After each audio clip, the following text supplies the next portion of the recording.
Hello, everybody. Sorry I'm a little bit late. StreamYard was giving me some troubles, so I had to back out and go back in, and now I'm finally here. So, hello, everybody. Hello, Latin Patriot. Good to see you. Hello, Shaman. Good to see you too. Yay! So, Latin Patriot is giving me all sorts of love and fist bumps. Yay, fist bumps. I can do it. And then Shaman is here, and you all are the only two here this evening, but that's fine. We can have a nice little. Oh, Lawrence is here. Yay, we have 3 people here now. I feel so special. Oh my gosh. I can't imagine what would happen if I got up to like hundreds of viewers. I'd go nuts. So anyway, welcome guys tonight. We are at the end of the Biblical Series 5, Cain and Abel. Yes, hello, Shaman. Glad to see you. Sorry I was a little bit late, but hey, all good, all good. And yeah, let's start it up. It's been a while, hasn't it? Actually, let's start up with a quick prayer because I've been feeling out of sorts. I did my physical therapy, and that was good. But I just wanted to bring us all in together. So let's begin. Heavenly Father, we are here today, gathered in your name to learn from your wisdom and get your guidance from your Holy Spirit. We ask that you deliver our prayers to everyone that we have on our prayer list, whether we remember their name or not. There are whole bunches of people online that we know that are in need of prayer and in need of healing and in need of your guidance and your just your blessed arms wrapped around them, Lord God. And we pray for our families and our neighbors in our cities that all may come to know your glory, your kingdom, as it is in heaven. And we ask that we be agents to bring it down here onto earth. So lend us your armies of angels. Let no harm come to those that we love. And we say this in Jesus' holy name. Amen. Oh, Minister Brandon is in. Yay, you came just in time. So, yeah, I feel better now. That kind of grounded me. So, all right. Amen. Amen indeed. So let's start it up. We've got Jordan Peterson here on cue. And we are, as I said, just at the end of Series 5. We're ending the Cain and Abel story. There's a counterposition, which is the emergence of malevolence as the enemy of proper sacrifice. Yes. And that's where we're left at the end of Cain and Abel. Oh! We're at the very end. Okay, never mind. I need to get the typewriter already and get it. Thank you. We're at lecture 6. All right, so we go to the search bar here. Oh, no, not the drinking song. Go back. Technical difficulties, folks. Sorry about that.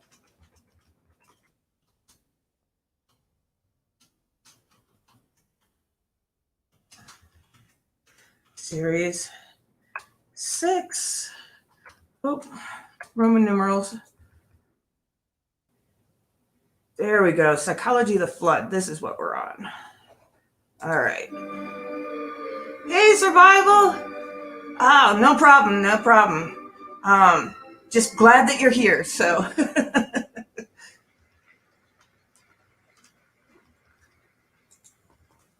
So I'm going to launch right into it. I like this story as well. This is the story of Noah and the flood, and then the Tower of Babel, which I think are juxtaposed very interestingly.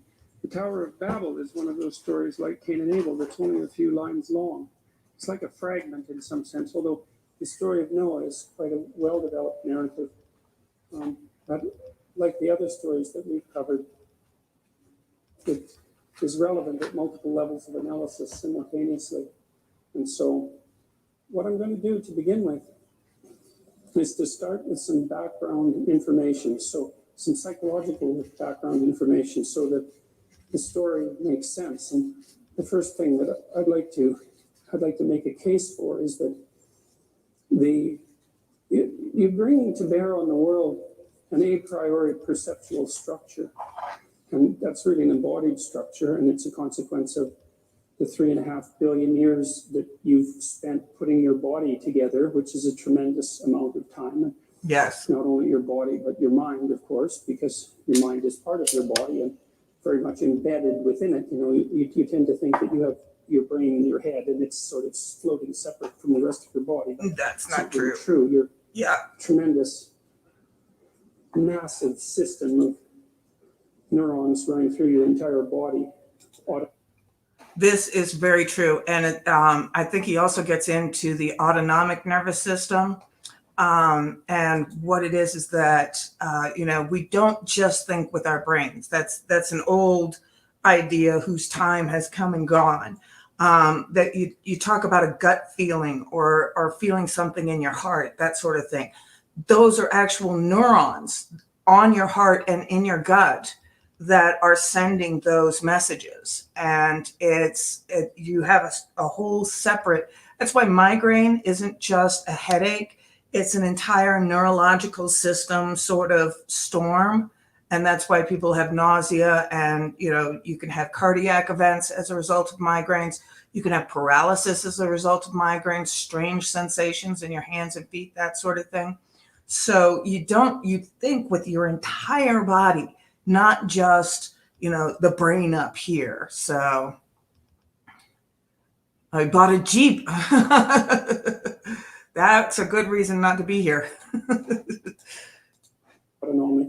It's more autonomic, yeah. Nervous system that's your hormones. System, so that's a lot of neurons. How it affects thought. The central nervous system, of course, enables you to exercise voluntary control over your musculature and also to receive information from it. Your brain is really distributed through your body. Yep. One of the things you may not know is that people who are paraplegic can walk. If you suspend them above a treadmill, their legs will walk by themselves with no voluntary control. So your spine is capable of quite complex activity. In fact, when you walk, mostly it's a controlled fall, and mostly your spine is doing it. And so anyways, the point of all that is that you don't have a blank slate consciousness that's interpreting a world that manifests itself as segregated objects in some straightforward sense. You have a built-in interpretive system that's extraordinarily deeply embedded and invisible, because you might think about it as the implicit structure of your unconscious.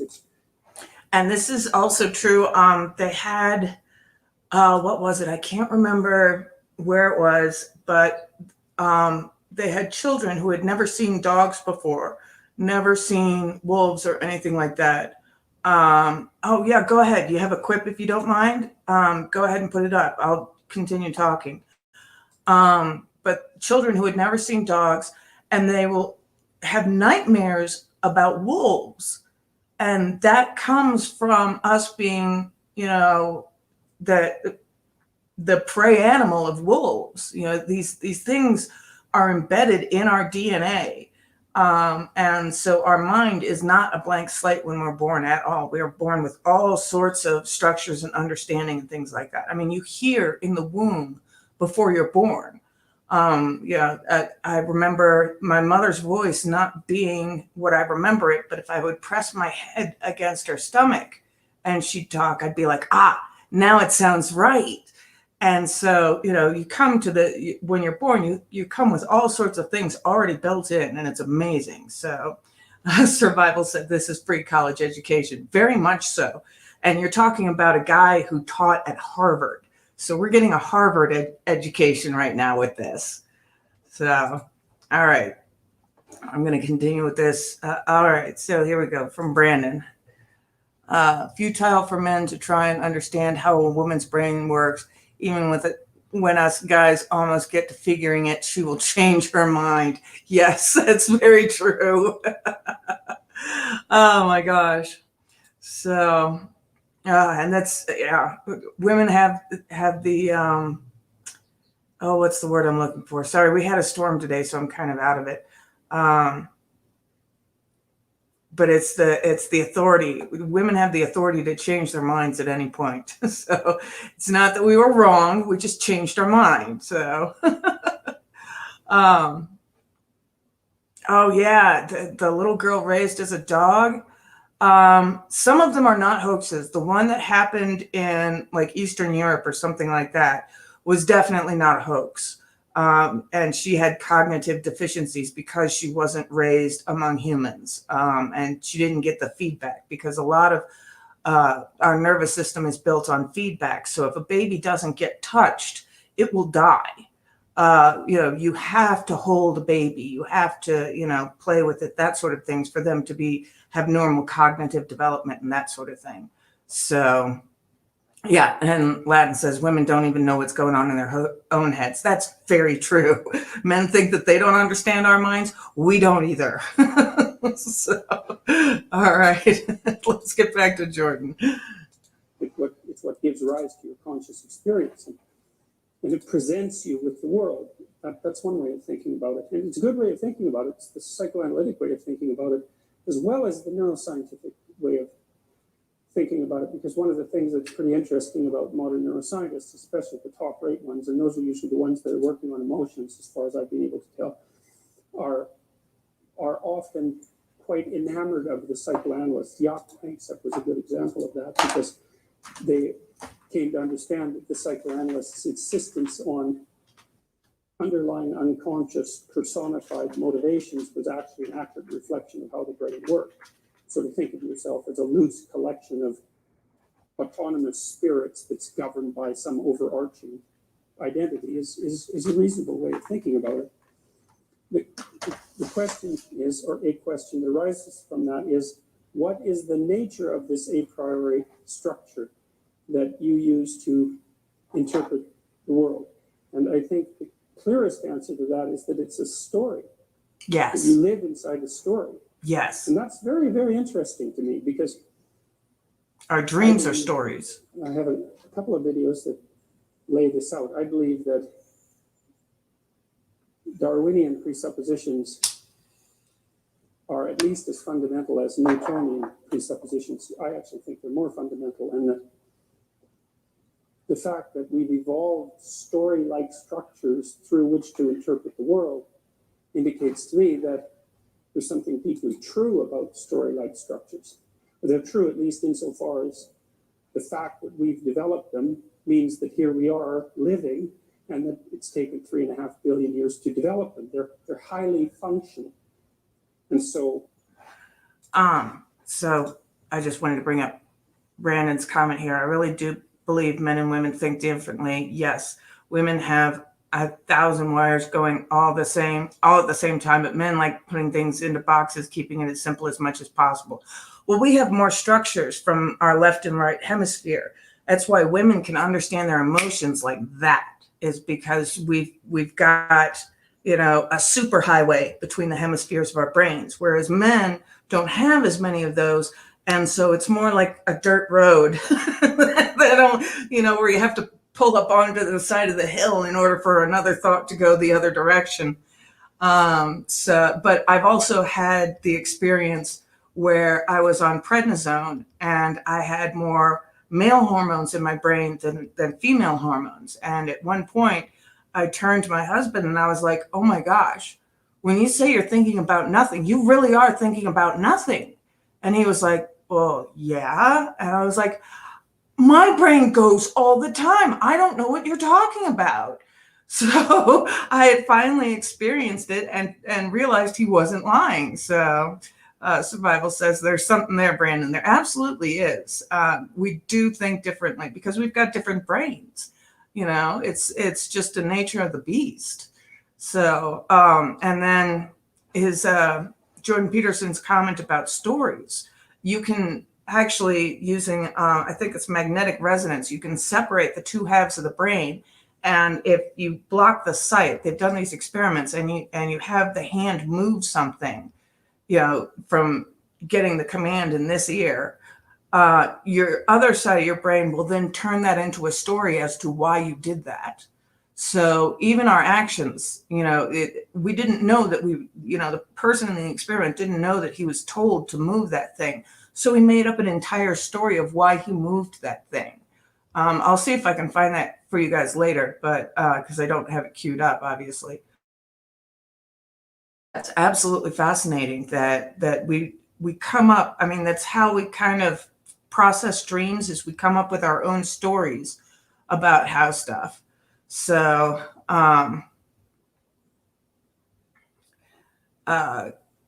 let's see. Minister Brandon said, yes, I won't mention her name, but I asked for her forgiveness and none coming. Give it time. Give it time, my brother. Even after supporting her and making her intros for her, hard thing in my life when you come about someone and they walk away. Absolutely. Absolutely. So, but give it time, because a lot of times it's just a matter of stubbornness, pride, that sort of thing. It's women and male relationships are one of the hardest things in history. So don't take it too much to heart. She was her. So, but anyway, let's get back to it. Ugh. We don't have much better definition of truth than highly functional. That's about as good as it gets, partly because we're limited creatures and we don't have omniscient knowledge. And so the best we can do with our knowledge, generally speaking, is to note its functionality and improve it when it fails to work properly. I think the scientific method actually does that.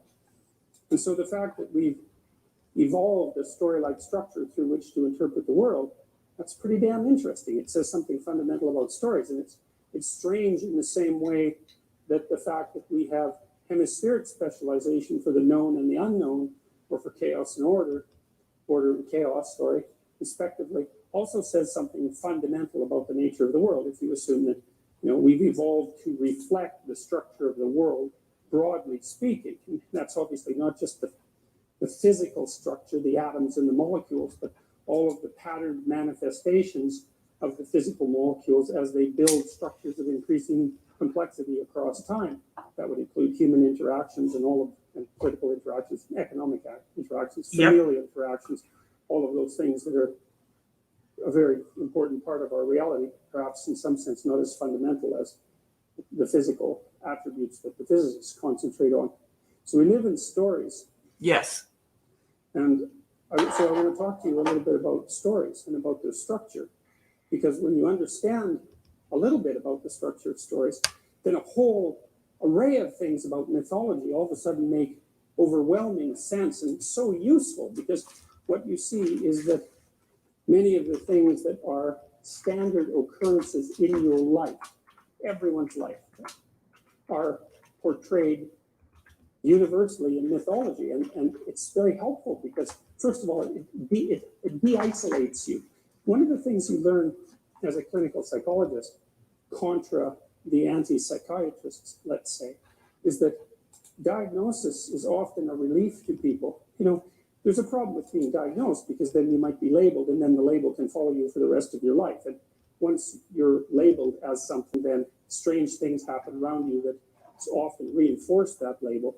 Maybe you start acting it out more, or you adopt it as an identity. But there's a flip side of that, which is that the last thing that you ever want to hear when you go see a physician or a psychologist is, I've never seen a case like yours before. Right, that is not a relief, man. No, it's not. The message is, I've never heard anything like what you're telling me. The outcome is either going to be not so good for you, or you're not going to get listened to at all, right? Because you're such an anomaly that your existence is annoying to the integrated knowledge structure of the medical professional that you're attempting to receive advice from. And that has happened to me. I can't tell you how many times I have heard, hey, can we bring in the other doctors, because we've only read about this in books, or I've never seen a case like yours before. And it's terrifying to hear. Because then that the expert doesn't know what to do with you. So you're both kind of winging it, and that's terrifying when it comes to your medical care. So, hey, Kevin Edwards is here. You're late, so you get to sit at the front of the class. So, oh my gosh. But yeah, you don't ever want to hear a medical professional say, can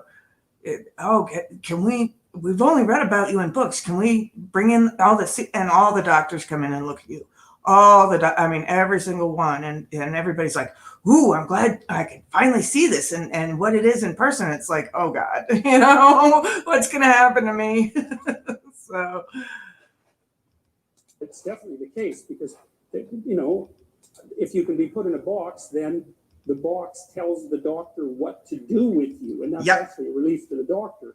And the patient. Also a relief to you, right? Yes. If you want to know, so you come and you say, look, I can't go out of my house much anymore. I'm afraid on elevators.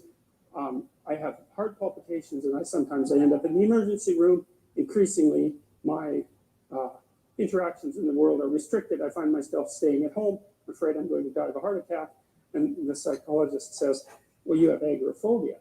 It's like lots of people have that. And here's usually how it develops, and here's the treatment course. And, we can probably do something about that. And it's like, well, you're not going to die of a heart attack now, probably. That's a real relief. You're not crazy in a completely unique way, and you're crazy in a way that might be treatable, and it's such a relief because people come in there with a pile of snakes of indeterminate magnitude, and they walk out with one manageable snake, and it's still a snake, but one manageable snake beats a hydra, right?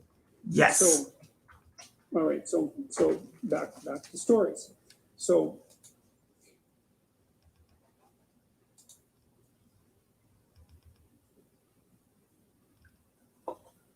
Big pause. The stories that we tell and that we live in are fundamentally ways that we deal with the complexity of the world. Yes. And the fundamental problem with the world, as far as I can tell, is that not only is it complex beyond your comprehension, but the complexity shifts in unpredictable ways. Oh. So that's the Darwinian conundrum, actually. That's why Darwinism seems to be a practical necessity with regards to the continuation of life, because the complexity changes unpredictably, you can't necessarily tell what's going to work in the future. Yep, you can't plan. The Darwinian process solves that by generating quasi-random variations, and which one works? Whichever one by happenstance happens to work in that environment survive. There you go. It's not random precisely because the underlying structure is conserved. It's very rare that a child would be born with an extra arm or something like that. Like the skeletal structure that you inhabit is shared by animals going way, way back in evolutionary history. There's a lot of conservation in the evolutionary process, but so there's variation within conservation, like music. It's a good way of thinking about it. So the stories that we tell have exactly the same structure. They have this core element with variations. And so, all right, I'll turn to the stories. And so the first problem, as I mentioned, is a complexity problem. Things are just too complicated to get a handle on. Yeah. And that actually has serious consequences, because what happens to everyone eventually is that their lives become so complicated that they die. So, and many terrible things can happen to you on the way to dying as well, that are complexity related, right? You can develop a serious illness that you can't get a handle on. You can hit what would you call an impasse in your relationship that you cannot get past and see no way out of. That happens to people quite frequently. People who are suicidal, for example, they often feel like they've been backed into a corner, that they have no options. They have no good options. No matter which way they turn, there's something terrible to face, and they can't see any way out of it. And sometimes that's more true than you'd like to think, because we also tend to like to think that people's problems are primarily psychological, but they're not. No. That's one thing you learn quite rapidly as a clinician, is that most of the time people don't come to you because they have mental illness. They come to you because they have a complexity management problem. Their lives have got out of hand on them, and they don't know how to get them back under control. Yeah. And so Yeah. all sorts of things can do that. And then, of course, that can make you anxious or depressed. It can trigger all sorts of illnesses. But the fundamental problem is still that things have got beyond you. And that actually has a psychophysiological cost that isn't merely psychological. You have a limited amount of capacity from a resource perspective to deal with emergent complexity. Latin Patriot raises a good point. They don't need and they don't care because now they're mostly pill pushers. It depends on the type of psychologist you go to. There's psychiatrists, the ones that have the MDs and the ones that can prescribe. And sometimes psychologists work with psychiatrists, but there are also, all sorts of different types of therapies. The APA has they've become a hydra themselves as far as specialities that you can go to for therapy and things like that. And if you go to a therapist or a counselor or somebody like that, a clinical psychologist, they're much less likely to prescribe and much more likely to actually talk to you about your problems. And then there's different schools, like Freudian, they don't talk to you at all. And then Jungian, they'll really talk to you. And so it just depends on who you end up with. So if you go somewhere and you don't want pills pushed at you, lay that out as the groundwork going in, saying, hey, this is a life problem. This isn't something that I need a prescription for. Can we figure this out through talking? And, they'll work with you. And if they say, no, that's not their specialty, then go find somebody else. It's that simple. Survival Ass says, your medication price gone up since Biden took office? Absolutely. Some of my medications doubled in price. It's been a nightmare. It's been a bloody nightmare. So yeah, the short answer is yes. So don't even get me started. But all right, let's get back to Peterson. It's just not enough of you. You'll exhaust your psychophysiological resources if you get into a situation that's too complex. Yep. Well, that's what the idea of chaos represents. It represents that underlying complexity that can manifest itself at any time. And it can manifest itself, for example, if you wake up in the morning and you feel an ache of some sort, and perhaps it's nothing, and you ignore it, but it gets worse, and you end up going to the hospital, and you find out, perhaps, for example, that you have pancreatic cancer, and you're going to live for 6 months, and that's the end of that. And so it's at that moment that you break through the thin ice that everyone walks on, and you see what's underneath, and what's underneath is the ineradicable complexity of life, and that's chaos. And now it's taken people a long, long time to get a grip on this conceptual, what would you call it, conceptual schema. And human beings have done it mostly with image and story before they've been able to do it in any articulated manner. And so there are a set of images that represent this underlying chaos. Yep. And one of them is the dragon of chaos, precisely that. And that's the dragon that the hero goes out to confront. That's the symbol of the unknown. It's the thing that lurks underneath. It's the thing that also guards treasure, because in the unknown there's possibility. The monster. Also the water that was there that we talked about in the Mesopotamian creation myth, the water that's there at the beginning, both the salt and the fresh water is often a symbol of pre-cosmogonic chaos. Yep.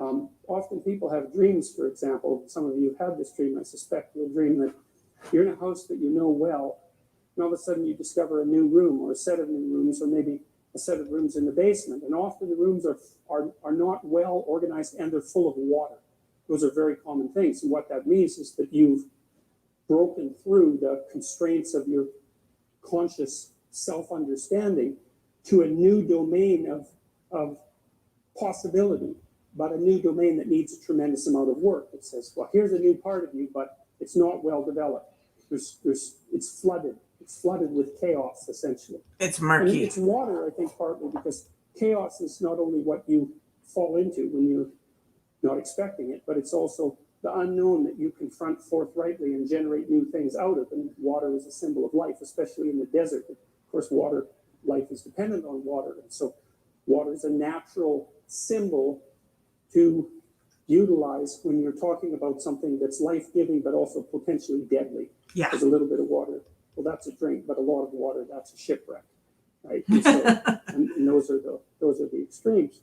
Now, there are accounts that are sort of subtexts in Genesis and elsewhere in the Old Testament of God conquering a great monster, Leviathan, or Behemoth, that has these sort of serpentine elements, and making the world as a consequence of that conflict.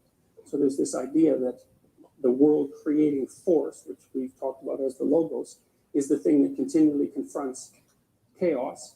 And that one way of thinking about chaos is as a predatory reptilian monster, and often one that lives in the depths or perhaps underwater. And part of that, I think, is because we actually use our predator detection circuit to do this sort of precognitive processing. And so the notion fundamentally is anything that threatens you instantaneously is something that your predator detection circuit should be working with. It's fast. It's fast. It's low resolution. It doesn't have a lot of ideas. No. But it's really, really fast. It's like a reflex. That also accounts for our capability and tendency to very rapidly treat people who upset our conceptual structures as enemies of the predatory variety. We can fall into that in no time flat. Because it's the archetype. If something comes along to knock you for a loop, it's a shark. It's something that lurks under the water. It's something that will pull you down. It's an enemy. And you should get prepared.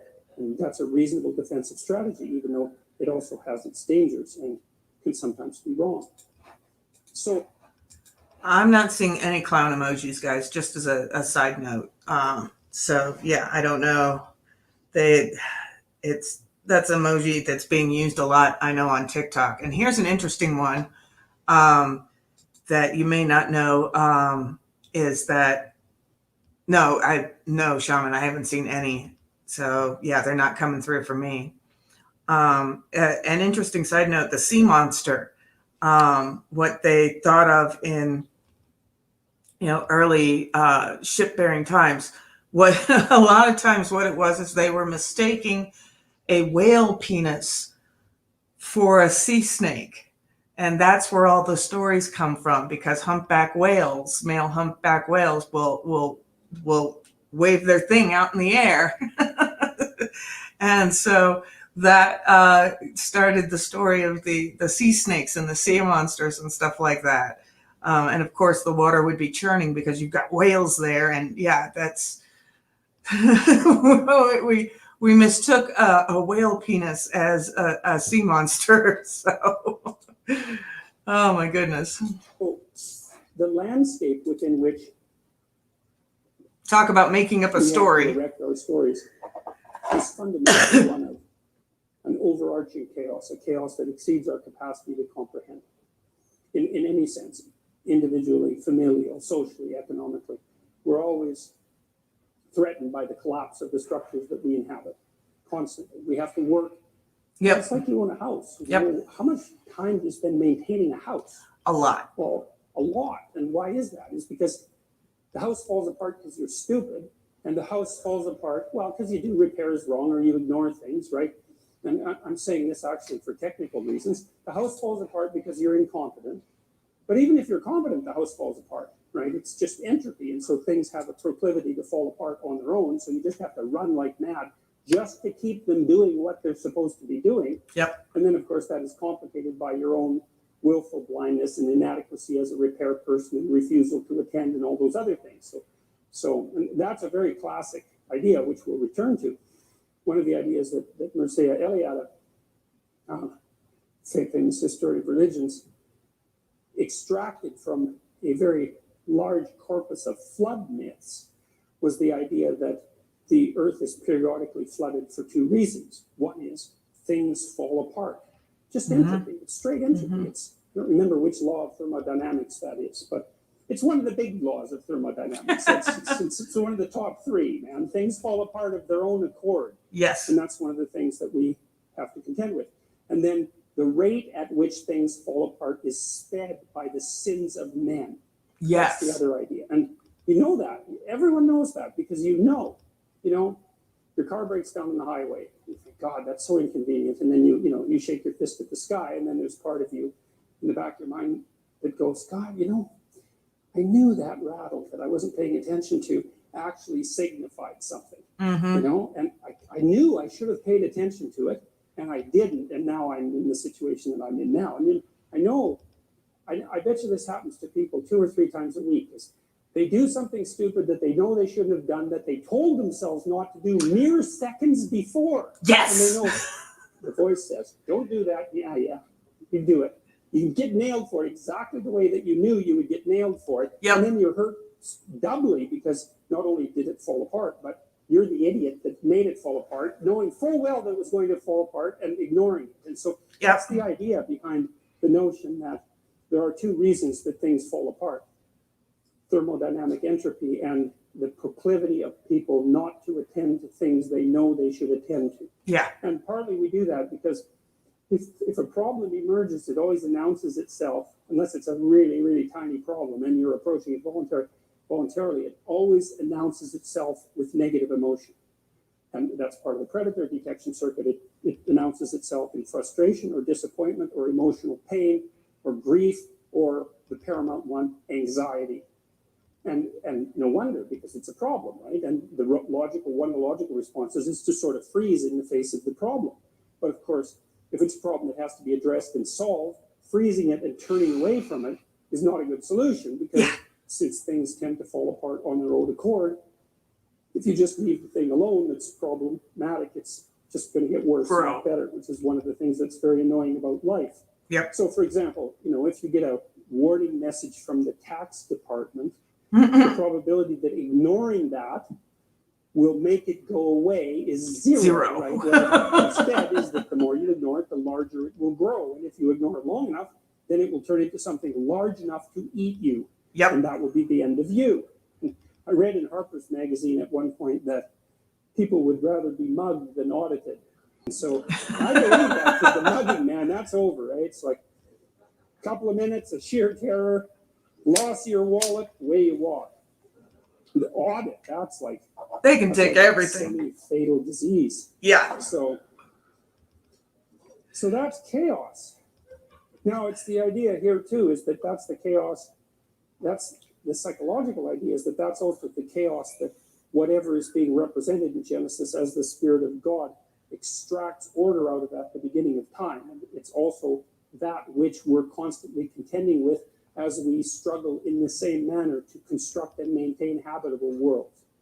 So it's brilliant. It's brilliant. When I first put together the relationship between what Eliade called the pre-cosmogonic chaos and the predatory landscape that surrounded our ancestors, and the manner in which we're structured neurologically to respond to all of that, I thought it was like an amazing epiphany, because it's self-evidently the case that the world is too complicated for us to deal with. And that's one of the problems that we face on an ongoing basis. And then the question is, well, what do you do about that? And if you ignore it, it gets worse. So ignoring it doesn't work. And so we know what doesn't work. And so if ignoring it doesn't work, then attending to it might work. And now I got to stop this, because the side conversation is actually merging into what Jordan Peterson is saying here, and Shaman has tied the two together. I wonder what epic things they are changing by doing that, by getting rid of the clown emoji. What epic things they think they're changing. They've got a problem.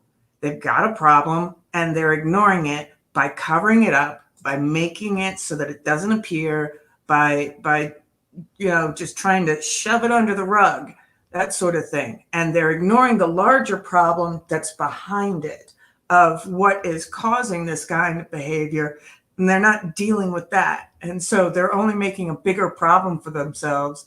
And it's exactly what Jordan is talking about right now. The idea that they can just get rid of one icon or 2 icons or whatever and think that that fixes the problem is just silly. It's not addressing the problem at all. And they don't want to address the problem because they don't want to talk to the other side.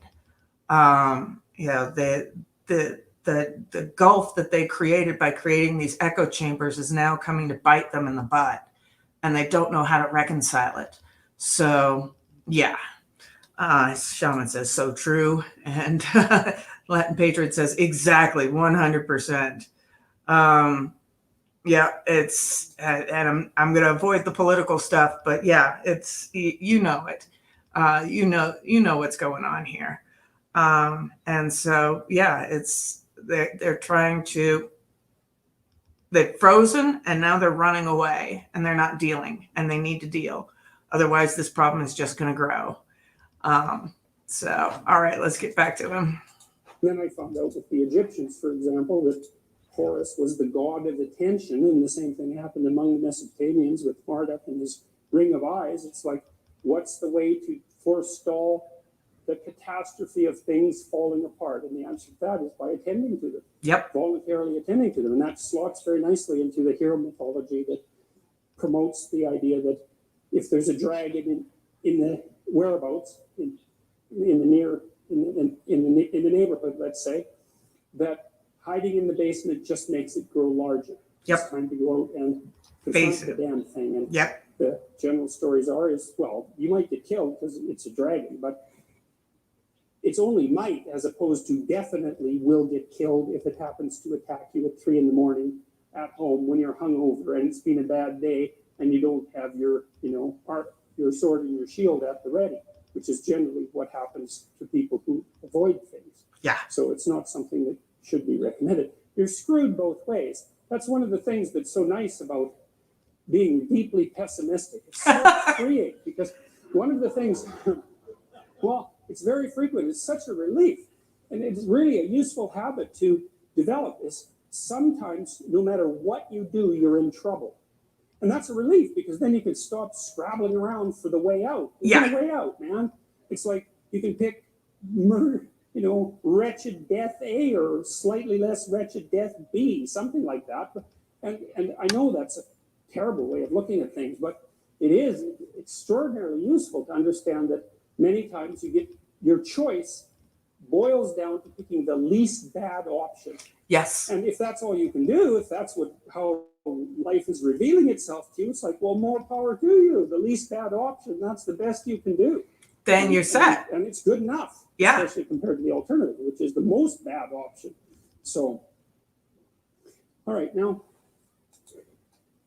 so the fundamental reality of things is complexity beyond comprehension. And then the question is, well, how is it that you manage that? And partly you manage that, and this is where the image of the patriarchal order comes in the positive manner, I might point out, because in the absence of patriarchal structure, for lack of a better lexicon, there's nothing but chaos. And I wouldn't recommend chaos, because there's a lot of it, and there isn't that much of you. Yes. And if you think you can handle it without an a priori structure and without a sociological structure surrounding you, then you don't know anything at all about human beings. Yeah. Because one of the things I've noticed, for example, is that it's unbelievable the degree to which our sanity depends on a functioning sociological structure. And here's why. Well, first of all, you kind of need to know what to do every day. You have to have a routine, because you're an animal, and if you have a dog or a cat, dogs are a really good example of this. Dogs like routine. They like to be walked the number of times a day that they're supposed to be walked, and they get quite sick very rapidly if you don't routinize their days. Children are exactly the same way. Mm-hmm. Now, you can overdo it, right? But still, you need to know approximately when you should get up. It should be approximately the same every day. You need to know approximately when you're going to eat. You need to know what you're going to eat. You need to know who you're going to eat with. You need to know where to buy your food. It's like 80% of your life, 70% of your life, something like that, consists of those things that you do every single day, that you repeat. And those are often the things that people think about as the trivial elements of their life. But one of the things I would like to point out to you, if you do the mathematics, I did this with a client of mine who was having a hard time putting his child to bed. They were having a fight every night. And I knew by that time, the studies indicate that most parents only spend 20 minutes per day of one-on-one time with their child.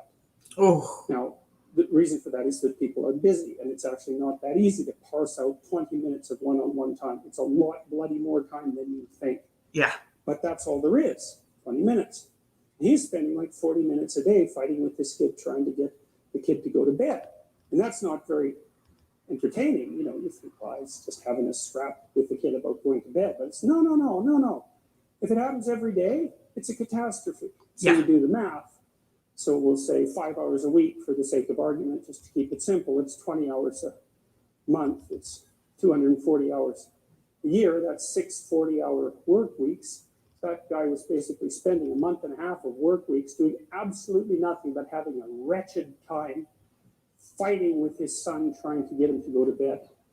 Horrible, right? That's just way too much time to spend doing something like that if you want to actually have a positive relationship with someone, because it's just too punishing. And so, so you need structure, you need predictability, and you need more of it than you think, just to keep you sane. Now, if you're lucky and maybe a bit odd, you can deviate 5% from the norm or 10% from the norm or something like that, carefully and cautiously, as long as the rest of you is all well ordered in a normative manner. You might be able to get away with that, and you might be able to sustain it across time, and people might be able to tolerate you if you do it, or maybe you'll get really lucky and you happen to be creative but reasonably well put together, and people will actually be happy that there's something idiosyncratic and unique about you. But even under those circumstances, mostly what you want is to have a routine that's disciplined, it's predictable, and bloody well stick to it. You're going to be way healthier and happier and saner if you do that. And then the other thing that you need, because this is one of the things the psychoanalysts got wrong, I think, is that they overestimated the degree to which sanity was a consequence of being properly structured internally. Yeah. Right? Because from the psychoanalytic point of view, you're sort of an ego, and that ego is inside you. Of course, it rests on an unconscious structure, but the purpose of psychoanalysis is to sort out that unconscious structure and the ego on top of it, and to make you a fully functioning and autonomous individual. But there's a problem with that, because the reason that you're sane as a fully functional and autonomous human being isn't because you've organized your psyche, even though that's important. The reason that you're sane, if you have a well-organized unconscious and ego, is because other people can tolerate having you around for reasonably extensive periods of time, and will cuff you across the back of the head every time you do something so stupid that people will dislike you permanently if you continue. And so what people are doing to each other all the time, just nonstop, is broadcasting sanity signals back and forth, right? It's like you smile at people if they're not only behaving properly, but behaving in a way that you would like to see them continue to behave. You frown at them if they're not, you ignore them if they're not, you shun them, you roll your eyes at them, you manifest a disgust face, you don't listen to them, you interrupt them, you won't cooperate with them, you won't compete with them. It's like you're blasting signals at other people about how to regulate their behavior so frequently, it just makes up all of your social interaction.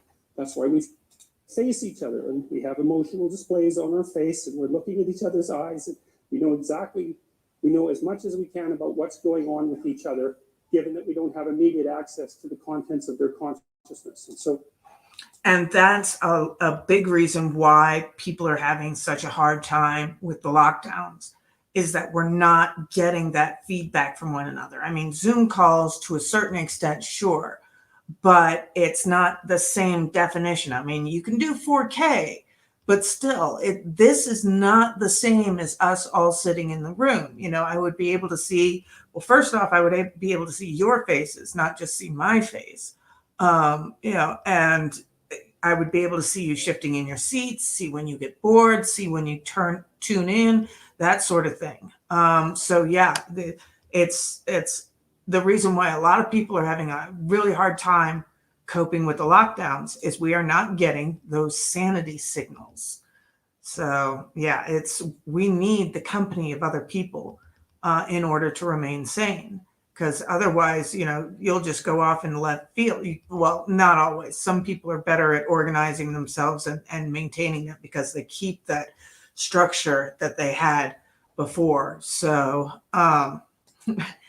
So the Bible says, notice the uptick in all of us reaching out on live stream. It's got to be a coping thing. Absolutely. Abso-freaking-lutely. That's why everybody's gone online.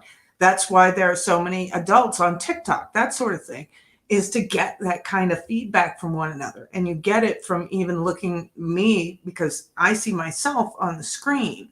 And so I can regulate what I do based on me looking at myself. But I get your feedback and things like that. And so, yeah, Zoom calls are sometimes the best thing. But it's not the same as sitting in a room together. And we're going to have long-term psychological consequences from this stuff. And it's going to be a while before we put ourselves to rights again. This has been a terrible, terrible time. Partly what you're doing with your routine is establishing yourself as a credible, reliable, trustworthy, potentially interesting human being who isn't going to do anything too erratic at any moment. And everyone else is around there tapping you into shape, making sure that that's exactly what you are. And that's how you stay sane. And so what happens to people too, if they don't have a routine and they get isolated, is they start to drift. And they drift badly because the world is too complicated for you to keep it organized all by yourself. You just cannot do it. So we outsource the problem of sanity. Yeah. And it's to very other people. That we outsource the problem of sanity because sanity is an impossibly complex problem. Yeah. And so the way that we manage the incredibly complex problem is we have a very large number of brains working simultaneously on the problem all the time. It's like a stock market for sanity. Yeah. And it's partly, I use that definition with purpose because the stock market does the same kind of impossible thing, right? Because it tries to price things, which is impossible. How many things are there? Like 1 billion. How in the world do you decide what the price is? You can't decide what the price is. That's why you have a stock market. That's, well, in a free market, I mean, for consumer goods, is everyone's voting on what the price of everything is all the time. And that's the way we figure it out because it's technically impossible. That's probably why the stock market explodes now and then, and there's bubbles and all that sort of thing. But anyways. There are other reasons, but yeah, he's close. Things are chaotic. Yeah. In Alice in Wonderland, when Alice goes down the rabbit hole, that's the underworld, right? So now she's gone into the substructure of being. And she meets the Red Queen. And the Red Queen is Mother Nature. And Mother Nature is running around yelling, off with their heads, which is, of course, what Mother Nature does. And she tells Alice, in my kingdom, you have to run as fast as you can just to stay in the same place. And that's exactly right. And that's a description of, in fact, evolutionary biologists, psychologists picked up on that phrase. They call it the Red Queen problem. And the Red Queen problem is everything's after you all the time and you're not smart enough to do anything about it or enough about it. You're right. Enough so about it. That's a permanent existential problem. So how do you deal with that? You've got a biological structure. So your embodiment is part of the solution to the problem. And then you're enculturated. And because you're enculturated, you're taught a lot of things that you need to know, but mostly what you're taught is how to communicate with other people in an acceptable manner. And then once you can communicate with people in an acceptable manner, then you can outsource your problems constantly, which you're doing constantly. And so we're in this continual dynamic exchange of problem solving. So if you're a socialized person, that's what you get access to. And that's something to know if you're going to have kids. And I mentioned this, I think, in a previous lecture. The purpose of being a parent for very young children is to make your children exceptionally socially desirable by the age of 4. Because if you can do that, they're set. Because everyone wants them around. And as soon as everybody wants them around, they want to play with them, they want to cooperate with them, they want to compete with them. It's like the door's open, and they stay sane because they've got all sorts of people who actually like them, that are helping them out. And so that's your goal, is to make them as socially acceptable as you possibly can, socially desirable as you possibly can. And that doesn't mean you render them obedient without spirit, right? That's a tyrant's mode of enforcing social acceptability. It's like, never do anything wrong. That's not any way to, that's a good piece of advice, but it's missing the other half, which is do a bunch of things that are right so that people are thrilled to have you around. and encourage that. That's what you want to do as a parent, as well as inculcating the order. And so, and in this little diagram, I indicated that there's God the Father with the Son behind him, and he's ruling over this walled city. So he's like the meta spirit of the walled city. It's very, very nice image, brilliant image. So it's the collective spirit of the city. That's another way of thinking about it, or the collective spirit of the city across time, or the collective spirit of the force that built and maintained the city across time. Even better, and that's associated with the sun, because it's associated with enlightenment and illumination, and all of those things that we associate with higher consciousness and vision. It's a brilliant image. And then I overlaid this, now, of course, the patriarchal aspect of existence can become tyrannical. It does that quite regularly. It's one of the existential dangers of human civilization. Civilization is a medication for chaos, but it can spin out of control in and of itself and become its own sort of problem, which is like a hyper-order problem generally, which then produces a chaos problem. And that's it, going back to Survival's comment here. The West used to be the struggle. The strong and hardened people fought and built the Western world. They made it easy to live in, and now men are soft as F. But we also, we did it to ourselves, and that's the funny thing. And we made the world. For one thing, you have to make it soft enough for women to live in, because we are extremely fragile creatures biologically. So you want things to be hygienic and other things like that, because it's just too easy to get sick and die, other words. But the other thing that we've done is, I've seen, and you guys are probably the same generation too, where you've seen so many changes with the introduction of the computer. It used to be, we went out and did things. If you wanted to have fun, if you wanted to play, you went outside and you built things. You got into all sorts of, you were working with your hands, you were working with your whole body. And now we just sit people down in chairs in front of screens, and there's no, physicality to it. And so things, when you bring that kind of, doing back into the job, it makes us much healthier across the board. Sitting at a desk all day is not good for you, but that's what we've done with these computers and all this technology and things like that. One thing that I do see good that's changing is that we've made it smaller and more portable. So now, an entire computer is this, so we don't have to sit at a desk all day. We can actually go out and do and bring the computer with us. But it's an analog versus digital world. Absolutely, Survival. You got it. We need to get out more. Can you feel that I'm a little bit stir crazy from this stupid pandemic, wanting to get out of the house? Oh my gosh. Yeah, this needs to be over. These lockdowns need to be over.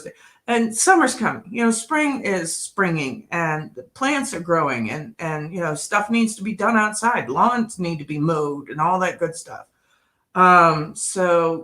It's like, get outside again. We've been inside for too long, too damn long. So yeah, but let's get back to it. So every solution. Oh, wait a minute. Certain problems, right? Because no solution is perfect, and so you have to keep things in balance. But it's one of the reasons that I'm really, let's call it, irritated about the postmodernists, because they keep. We're going to come back to the postmodernists in a second. I'll back that up. But it is time for our midterm break. So.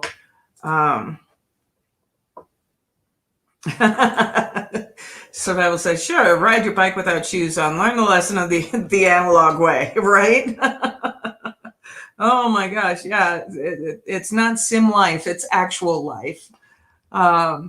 Shaman says, there's a lack of children's spontaneous play. They go outside and play with no plan, no ideas of what to do, just play and make it up as it goes. Yep, and use sticks and rocks and mud and flowers and whatever else it is for your play. So we're going to go to the Jordan Peterson here and give ourselves a little bathroom break. So what do I have to do? I have to stop screen there, and then I have to share this tab. All right, there we go. Bathroom break.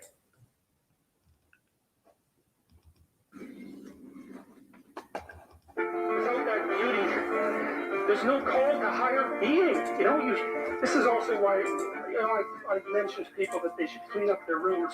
That's become quite the internet meme. But I'm really serious about it because it's really hard to do that. It isn't just that you clean it up.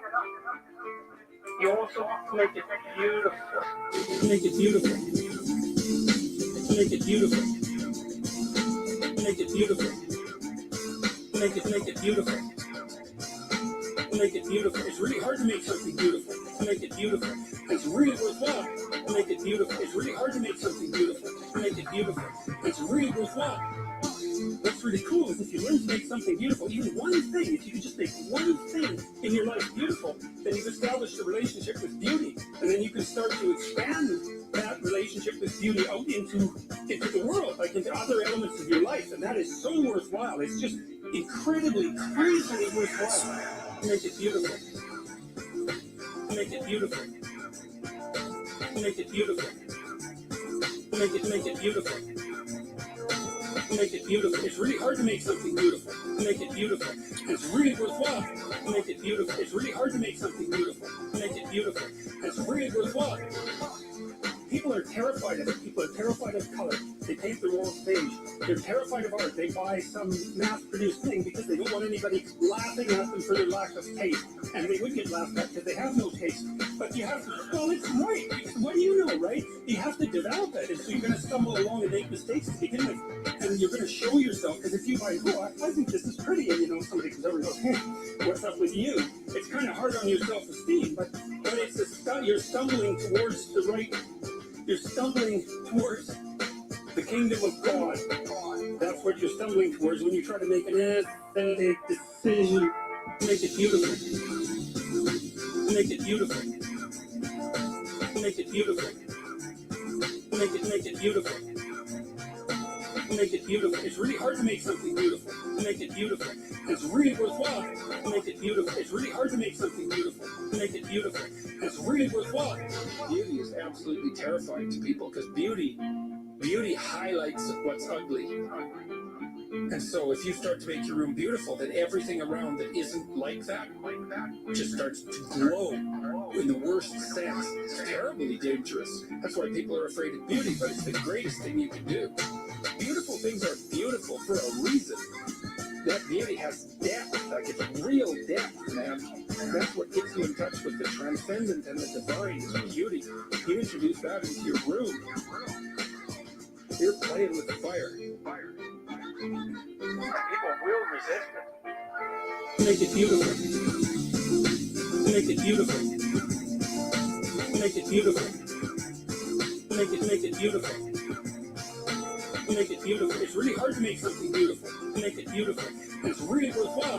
Make it beautiful. It's really hard to make something beautiful. Make it beautiful. It's really worthwhile. I was in this museum a while back. It was full of these paintings from the late Renaissance. There's like a dozen of them in this one room. Every painting on that wall was worth $300 million, like minimum. You couldn't buy those paintings. Like there was like a dozen of them in there. I thought, wow, there's like $3.6 billion worth of paintings in this room, and people are making pilgrimages from all over the world just to look at them. It's like, what the hell's going on? But yeah, no kidding. What the hell's going on? There's beauty in those paintings. There's beauty and it's magnificent. And part of what it does is say, you aren't who you should be. That's what beauty does to you. That's why you're intimidated by a beautiful woman. This staggeringly beautiful woman. It's like, oh my God. Attracted for sure, but definitely intimidated. Like, well, that's because you aren't who you could be. Beauty does that to you because beauty has that contrast.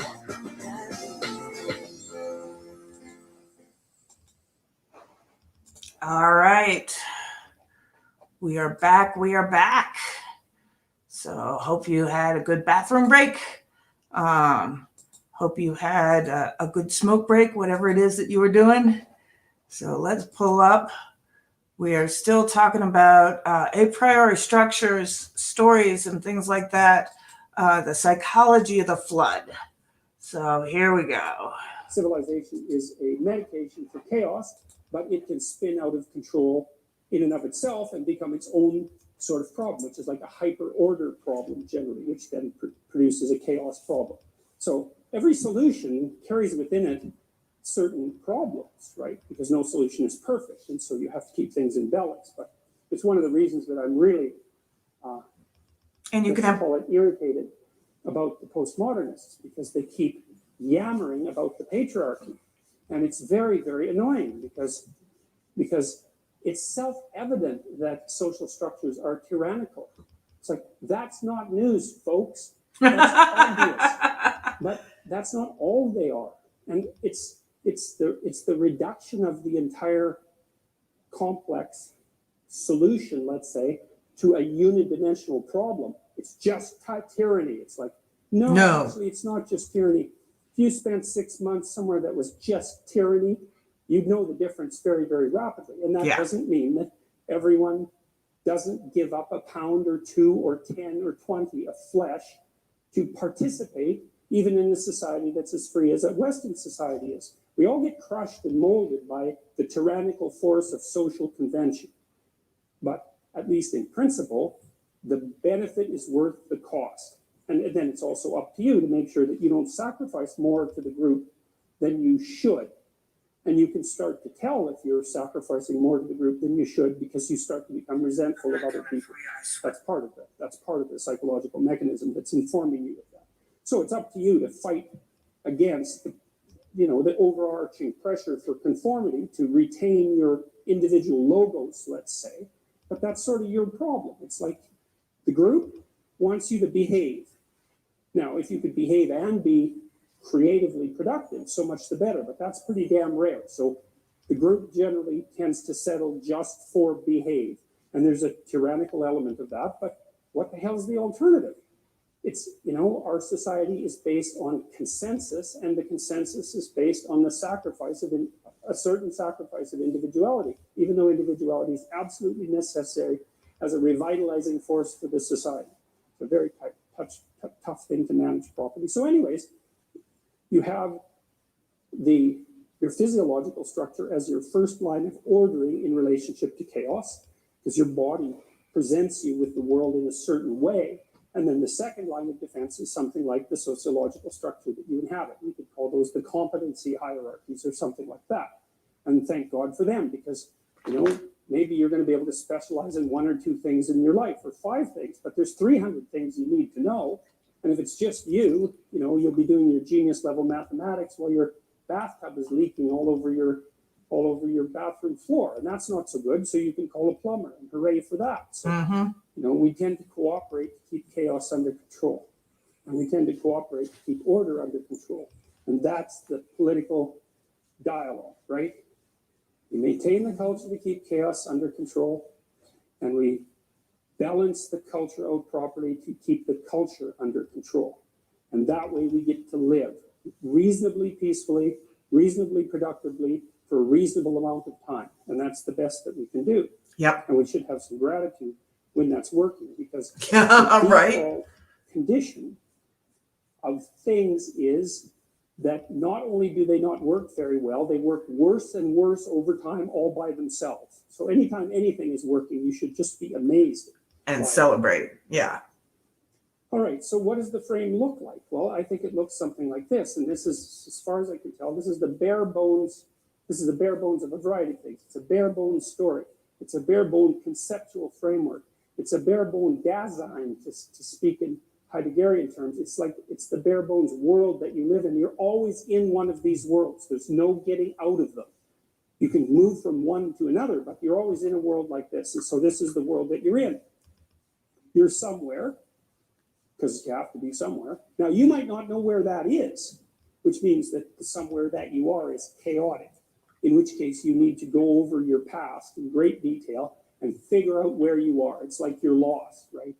You're lost, and the problem with being lost is when you're lost, you don't know where to go, and the problem with not knowing where to go is there's a million places that you could go, and a million places is too many places for you to go without dying. So being lost is not good. So you need to know where you are.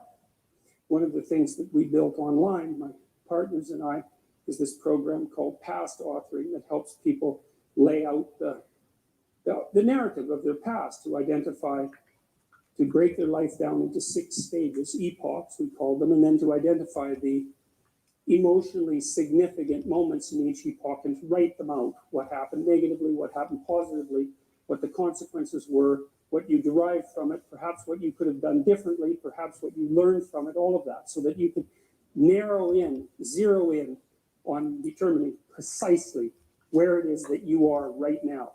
And people are often loath to do that because they actually don't want to know, because they'd rather be spread out Yes. in a sort of half-blind manner in the fog, hoping that the place that they're at is better than it really is, and deluding themselves by remaining vague, than to figure out, I'm right here, right now, with these specific problems.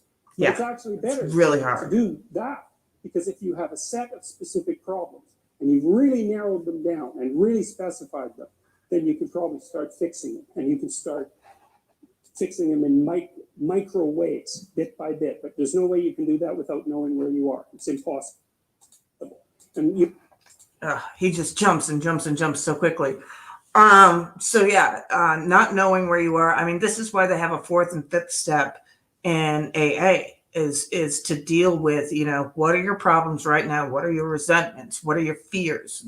Things like that. And you hone in on these problems, and you do it with somebody else. And that way you can kind of get an idea of what you need to work on. But most of the time people don't do this because they don't know they don't want to know what they need to work on. They'd rather it be vague and they just deal with whatever, Hydra head happens to pop up that day, instead of, really sitting down and taking an inventory of what's going on. I mean, you want to know how many unopened envelopes are sitting behind me in piles? It's like, yeah, nobody wants to deal with this stuff ever. It's really, really hard. Adulting is hard. And so, but it's good to know where you stand on things, with your finances, with where you are in work, that sort of thing. What sort of state your yard is in. Does it need to be mowed? Does it need to be fertilized? Does it need to be weed killer put out there?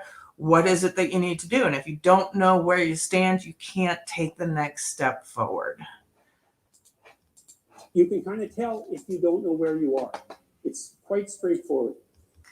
If you are haunted by reveries of the past, for events that are older than approximately 18 months, if they continue to come up in your mind over and over, in your dreams over and over, you haven't extracted the world out from your past experiences. The potential is still trapped in the past. And to confront the potential means to confront the dragon of the past. And of course, that's terrifying. It can seriously be terrifying. So, for example, maybe you're vague and ill-formed and ill-defined because you were abused very badly when you were a child, 4 years old, something like that. And maybe you're abused by a family member, because that's generally who does the abusing. Yeah. And so that just makes it worse. And then what that means is that you've had an implicit encounter with malevolent evil. You've had a direct encounter with malevolent evil, but you have an implicit hypothesis of malevolent evil that's plaguing you. It's still there. It's trapped in the memories, right?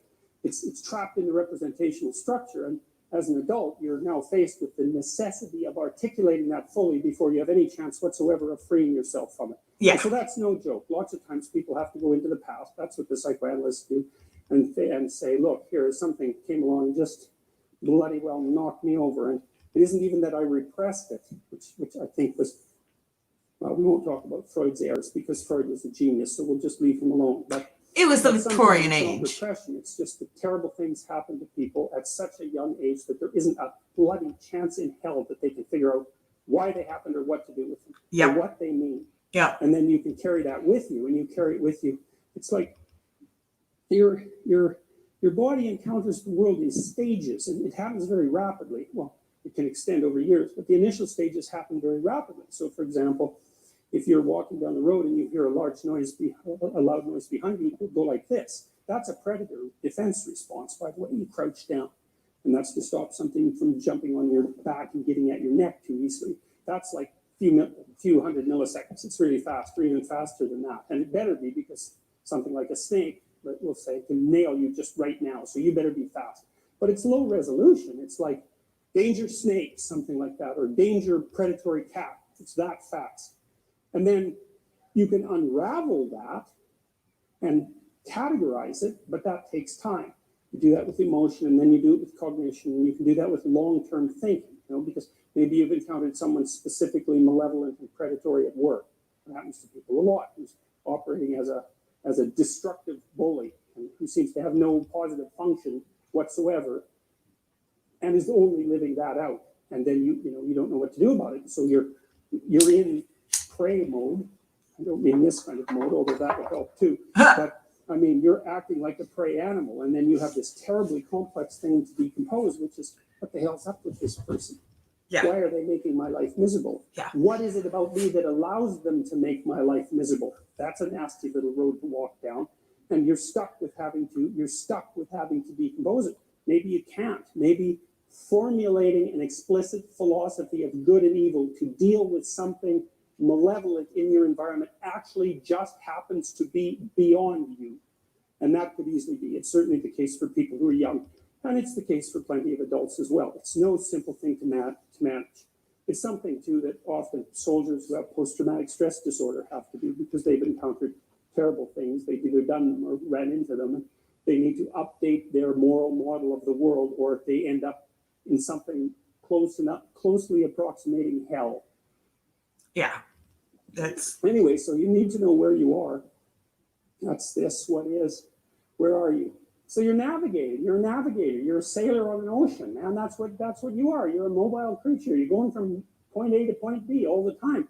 You're not sitting there glued to a rock like some brainless, sea creature. There's a funny little creature called a hydra. Very simple little creature. In its juvenile stage, it has a brain because it swims around, but then when it turns into an adult, it latches itself to a rock and promptly digests its brain.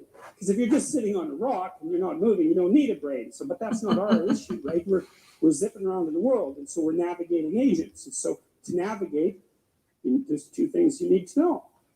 And the first is, where the hell are you? Exactly, precisely, right? Razor sharp. What's good about you and what's bad about you? By your own reckoning. You don't have to.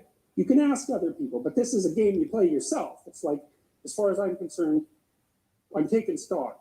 What is it that's okay about me, and what needs some work? And you got to watch to not be too self-critical when you're doing that too, because that can get you flaw. And then the next is, okay, well, where are you going? What's your destination? Well, and that's what the frame is. Now, where are you aiming? You can do that in a very sophisticated way. And you do that by thinking consciously about who it is that you are in an articulated manner, and where you want to go, and why, and how you're going to get there. And people hardly ever do that. That's come as such an absolute shock to me as an educator. I just, because one of the other programs, I use this in my classes.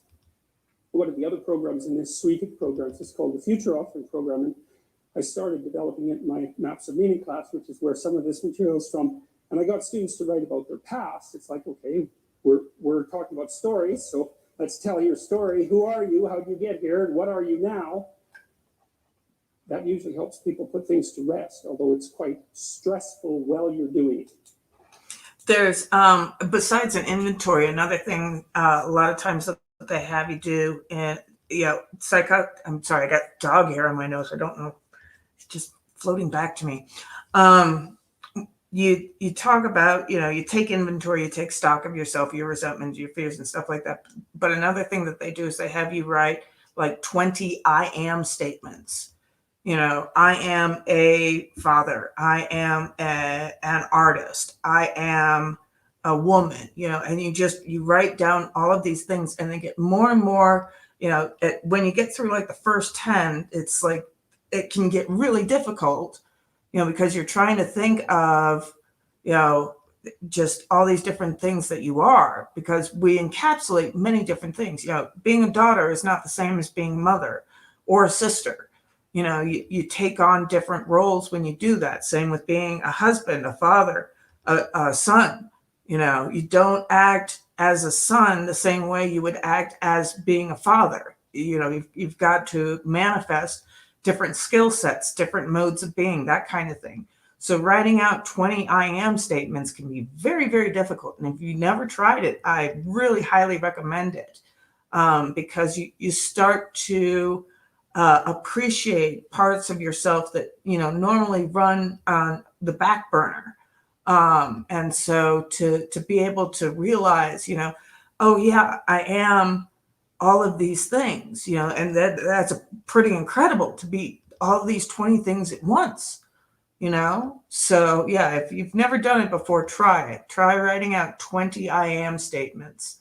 And it's, it's not facts about you're like, I'm tall or things like that, but it's modes of being.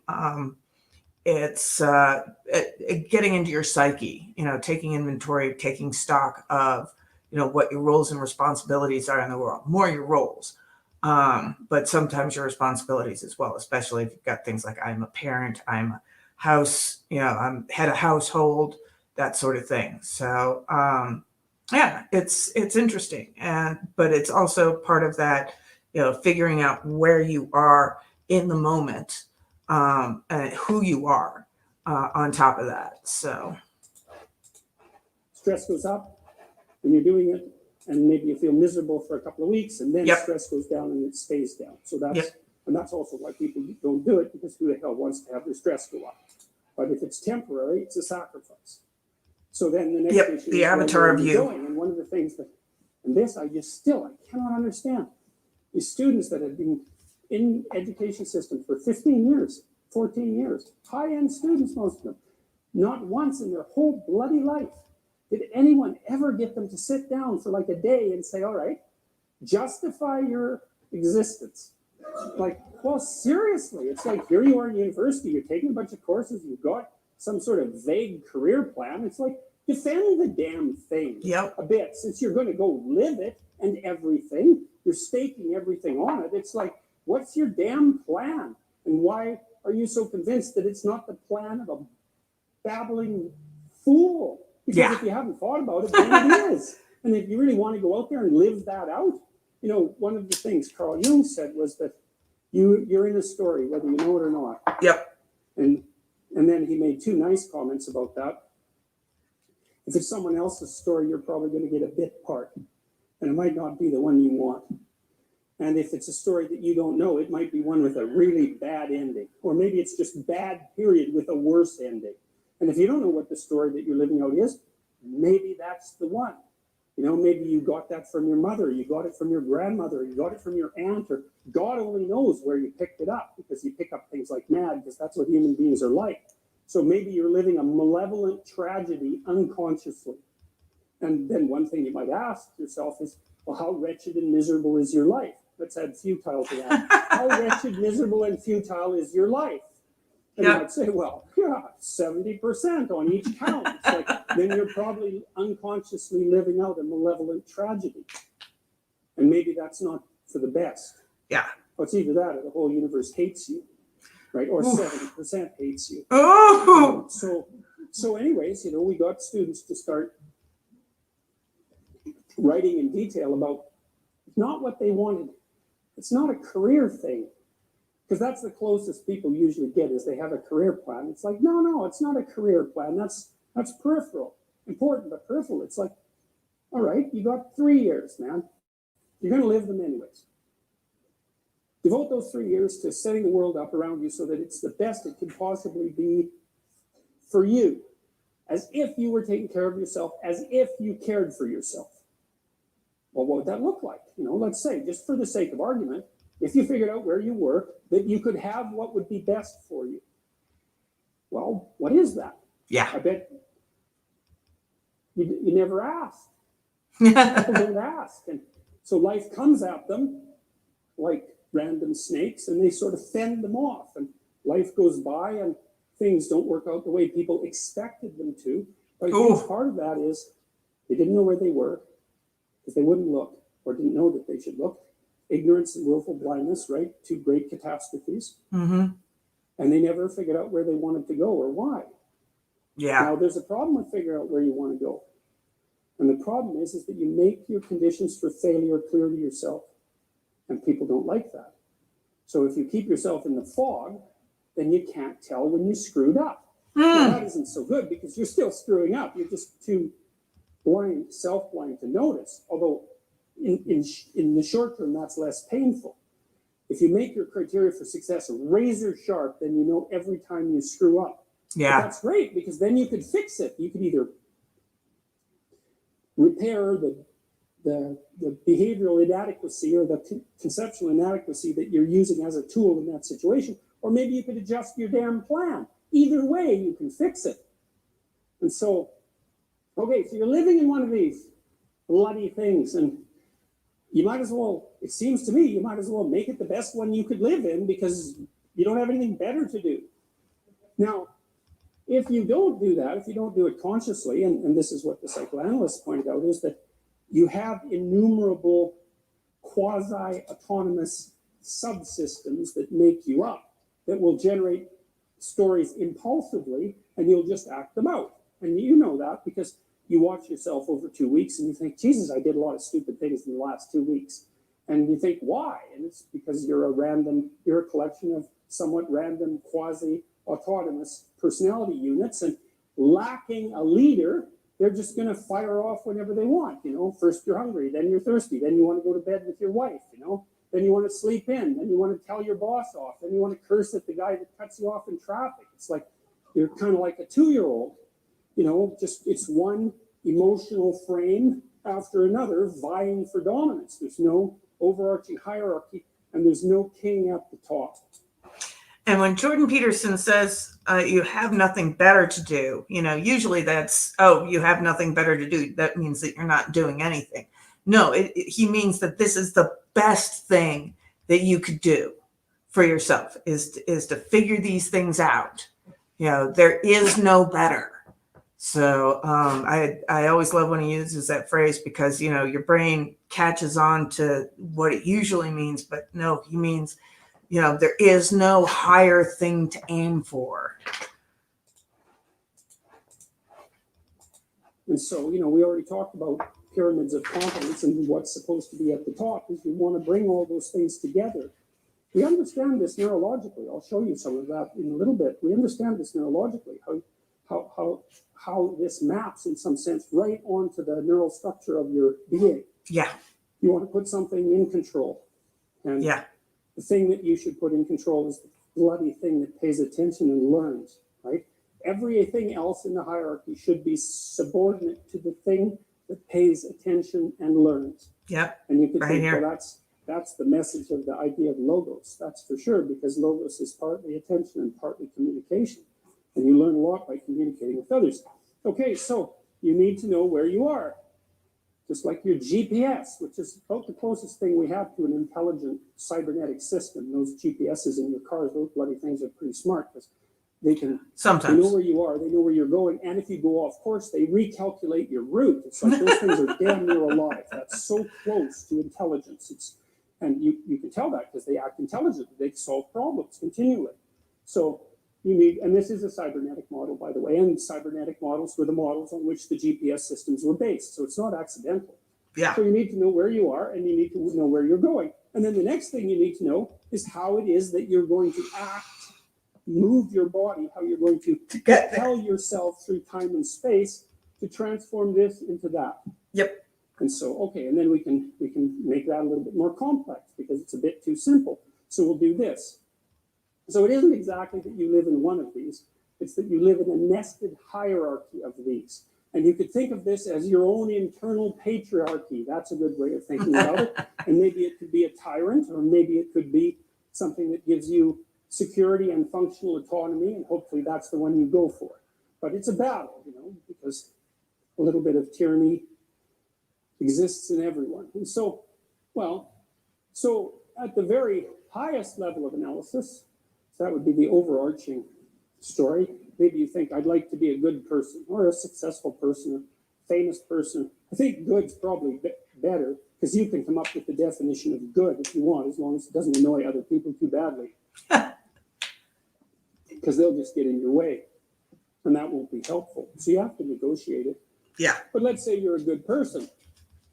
That's sort of the story at the top of the hierarchy. And then you could decompose that into your primary roles. Maybe you're a good parent, maybe you're a good employer, or maybe you're a good employee, maybe you're a good sibling, maybe you're a good child. Those are major roles that you have in your life. And so you'd say that what good person is what's good about you across all those roles. So it's a higher order abstraction from something more concrete. And then you can take the role good parent, and you can say, well, what is it that constitutes a good parent? And you might say, well, a good parent, this isn't exhaustive, obviously.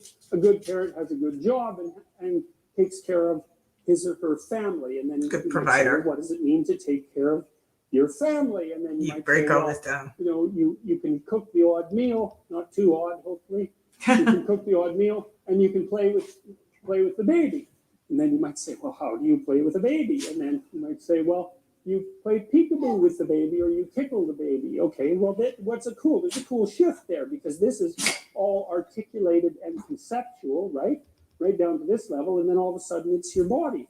Because how do you play peekaboo with a baby? You don't like have a chat about how you play peekaboo with a baby, right? You go like this.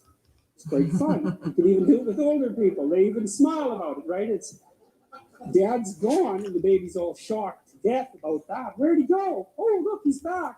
It's the baby is playing with the reliability of the world. So it's real intense game for a baby. It's like, oh no, dad's gone. Oh, look, he showed up again. Oh no, he's gone.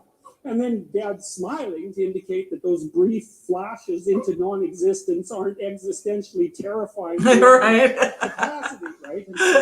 But the point is that if you're playing peekaboo with a baby, you're not thinking anymore. It's not in the realm of articulation or abstraction. It's actually something that you're doing with your body. And so to me, this is a nice multi-stage solution to the mind-body problem, because what happens is at the higher order of abstraction, it's articulated and conceptual.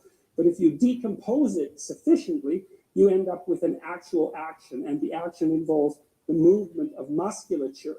It's not something conceptual. And one of the things that's really cool about this hierarchy is that it has educational lessons. So one of the things you want to do if you're trying to teach someone something, even yourself, is you want to specify the thing that needs to be doing at the highest resolution possible level. So I'll give you just a brief example. So let's say, I may be repeating this, but it doesn't matter. Say you've got a 3-year-old kid, and their room is chaos, right? Because monsters are going to be coming out under the bed in no time flat, unless that room gets some order in it. And so you tell the kid, clean up the room. It's a mess. And you leave and you come back, and the kid's like throwing Legos everywhere. They're not cleaning up. And then you think, that's a bad kid. That's a bad theory, eh? Because you're going right from here to here. If you want to have a good fight with someone and destroy them, then that's what you do. You don't bother with the subtleties down here. You just go right for the jugular. It's like you're a bad, stupid kid. You've always been that way. You're hopeless. There's not a chance of teaching you anything, right? And that way you can nail the past, the present, and the future all of the same insult. You've always been a terrible person. There's no teaching you, and your future's going to be exactly the same way. Then the only thing the person can do, if you do that to them, is hit you. Because that's Yep. it. There's no coming back from that. You've lost them completely in. So if you want to have a really unproductive argument, you go right for this. Past, present, and future, you're not a good person. Demolish their entire conceptual structure and expose them completely naked to chaos. It's like, great, you won the argument. It's not a good thing to do to your long-term partner, let's say, unless you want them terrified out of their skull and characterized, and their attitude towards you characterized by non-stop extreme resentment. Yeah. Probably not going to do your love life a hell of a lot of good, No. for example. So with the 3-year-old, maybe what you do is you say, you pick the level of analysis at which they're actually functioning. And you say, and this is something you can do if you pay attention to a kid. And lots of people won't pay attention to children because they're terrified of them. They're terrified that they'll do something wrong with them, or that the kid won't like them or some damn thing. It's like, all you have to do to get a kid to like you is pay attention to the kid for like 2 seconds, and the kid will instantly like you. Yes. Attention is it's the ultimate currency for children, right? They need adult attention because adults know way more than kids, and so they love attention. All you have to do is pay attention to them. They will like you instantly. So you tell the kid, you see that teddy bear? Kid goes, yes. Then you've established that the child has mastered the art of perceiving a teddy bear. Because they can say, yes, it's this complicated thing, man. It's like a 6-month-old isn't going to do that. 3-month-old has got the whole teddy bear identification subroutine automatized. So, teddy bear, yes. Can you pick it up? Yes. Pat, pat, pat. Good work. Do you see the hole in that shelf? Yes. Can you put the teddy bear in that hole? Yes. Go over and do that. Pat, pat, pat. Great. Okay, now we'll do thing number 2, thing number 3. So you're building up the micro routines of cleaning up the room from the bottom up, right? You're building it into their body because you're starting with the things they've already automatized and building upwards towards abstraction. And so once the kid has all the micro routines down, and maybe there's I don't know, how many micro routines are there to clean up your room? A lot. 200? Like a lot, but not an infinite number. So you teach them all the micro routines, and then you can say, run set of micro routines, which means clean up room, and then they can do it. They know what it means. So, but you do the building from the bottom up. And lots of times when you're arguing with someone that you live with and hypothetically love, although those two things are hard to get together in the same relationship, what you want to do is assume stupidity before you assume Malice. Total malevolence. That's a good rule of thumb for establishing peace. So maybe if your partner won't do something, well, maybe there's something going on up here, but you might want to assume to begin with that they actually just don't know how to do it. Yeah. And you need to decompose it. So maybe there's a way you want to be greeted when you come home, because you're going to come home every day probably, and maybe that's a 5-minute interaction or a 10-minute interaction. So that's an hour a week or 4 hours a month or 50 hours a year or one solid work week of coming home interactions, right? All you have to do is get 50 interactions like that right, and you've got your relationship sorted out. That's something that's really worth thinking about, because that's it. You just don't have that much time, right? Get the meals sorted out. That's about 5 hours a day. Get your sleeping time arrangements sorted out. Get the fundamental interactions that you repeat with your partner worked out voluntarily and negotiated. You're going to cover 80% of your life that way, and then it can just run as a routine. And that's really helpful. And if you don't do that consciously, especially because our roles have fragmented and most of the traditional roles have disappeared, and so nobody knows who the hell is supposed to do what in the kitchen, for example. So nobody does anything except bitch and fight and make wretched meals or buy fast food or something like that. So, you know, the alternative to that catastrophic failure or continual resentment and fighting is to rebuild the structures from the bottom up using consensus and negotiation. And you can do that. So you can think of that as the patriarchal structure. That's a good one. And I mean, it's partly psychological because these are things you do as a person, but it's also partly political and economic and sociological because while you're doing each of these things, you're also doing them in a way that's socially, hopefully not just socially acceptable, but actually socially desirable. And so that's the decomposition. And the reason that this keeps chaos at bay is because it isn't because your belief systems keep chaos at bay. It's not that abstract. It's that if you do these things right, then terrible things happen to you with less frequency. And that. I just wanted to say a quick hi to Justice. You are extremely late, so please smash the like button for me and sit at the front of the class. So, but I'm really glad that you're here. It's good to see you. So yeah, patriarchy, a patriarchal, hierarchical system is not just, you know, something that's this social structure, this social construct or anything like that. It's how computers run. It's how our lives run. It's how, you know, the seasons, the ordering of the seasons, the growth, the decay, you know, all of that. These subroutines, you know, you start with the small subroutines and then you can bunch them up and they become one large subroutine of clean the room instead of the individual action of put the teddy bear there. So yeah, you know, to say that the patriarchy is just a social construct is absolutely insane.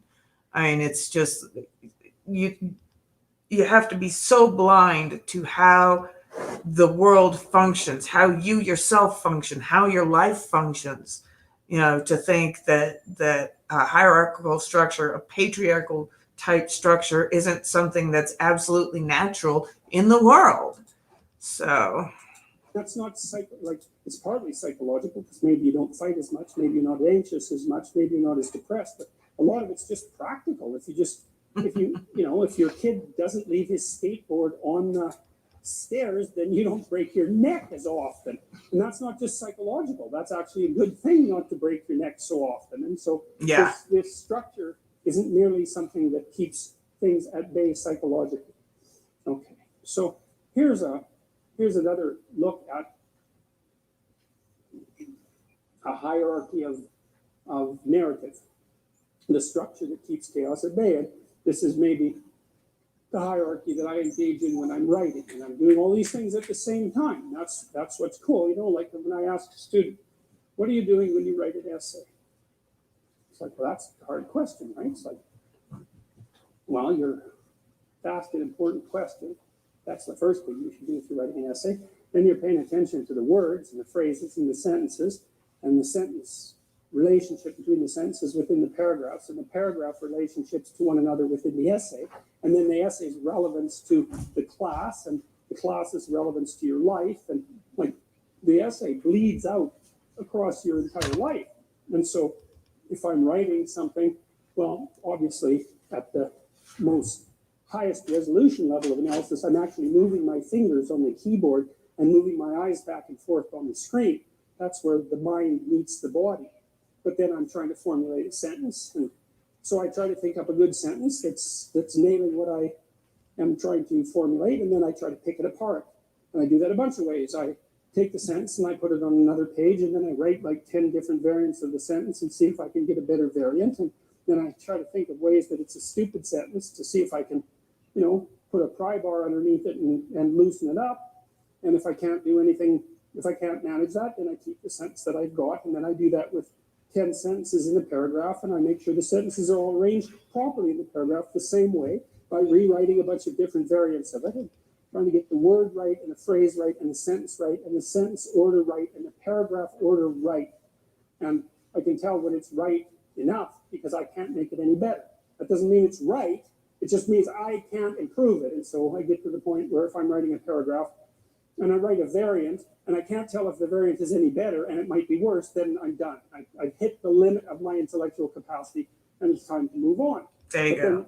But that isn't like the essay that I'm writing, let's say, has a boundary that's tightly drawn around the essay, because there's a reason I'm writing the damn essay, and that would be, well, I'm trying to write a whole manuscript. Hopefully I'm trying to address an important problem, because why would I be doing it otherwise? I mean, that would be kind of pointless. And maybe that's part of my role as a scientist, and that's a subset of my role as a professor, and then that's a subset of my role as a productive citizen, and then that's a subset of my role of someone who confronts the unknown. See? And that's why the logos is the thing that's at the top of the hierarchy. That's how the hierarchy should be structured. Everything else should be, see, because you have a structure, you think, well, what should the structure be subordinate to? And then the answer should be something like, the structure should be subordinate to the process that generates the structure, or the structure should be subordinate to the process that generates and maintains the structure. Well, obviously, how could it be any other way? Unless the structure is perfect, in which case you dispense with the thing that generates it and improves it, but then you're a totalitarian. It's like, hey, we got the answer. It's like, no, you don't. People are still suffering, and they're still dying. You don't have the damn answer. And so maybe you have an answer that means that there isn't quite as much suffering and dying as there could be, but there's plenty of road to be traveled yet. And so it makes perfect sense that all of this should be nested within this highest, I think of it sort of as the highest order of moral striving. And then that also gives you a moral hierarchy. That's the most important thing. You do that.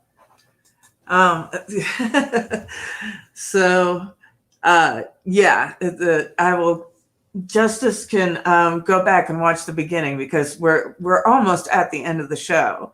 So we've only got about a little less than 15 minutes to go. But yeah, the whole thing about clowns, there's a good piece that you missed in the middle of this, Justice, that you might want to go back and rewatch. And don't forget to smash the like button, guys. I've been bad at reminding folks to do that, so I need a reminder to remind folks to do that. but yeah, this is this whole structure. And when it comes to writing an essay, a lot of times I used to teach writing, and a lot of times what I would say is I would say write backwards. What's your aim? What's the conclusion that you're driving at?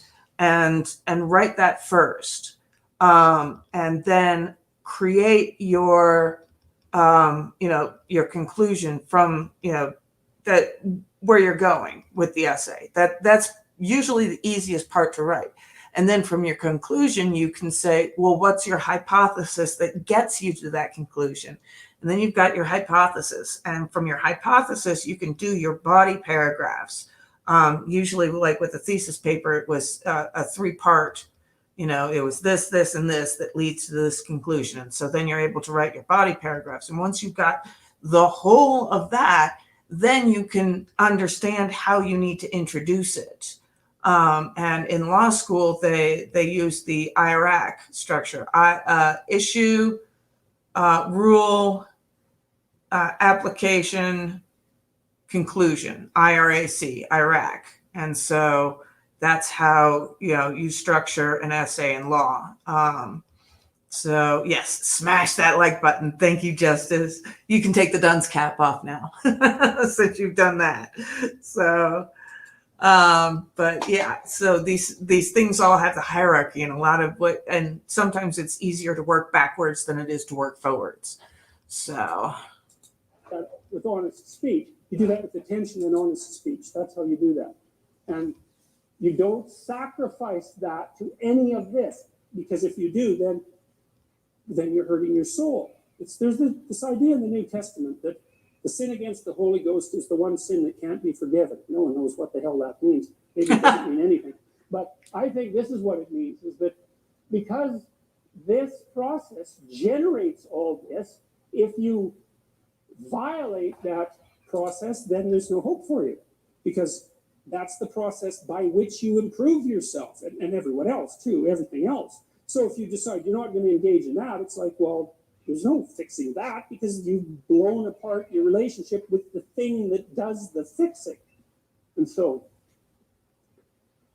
okay, and so that's how you keep chaos at bay. And so part of that is structural, right? Because you know how to do these things, more or less. It's part of your skill set. If you happen to be a writer, you could build one of these for a plumber. It doesn't make any difference, really. Although the outside thing should be the same, which is, I think, partly why in the Judeo-Christian tradition, there's the assumption that people are fundamentally equal before God.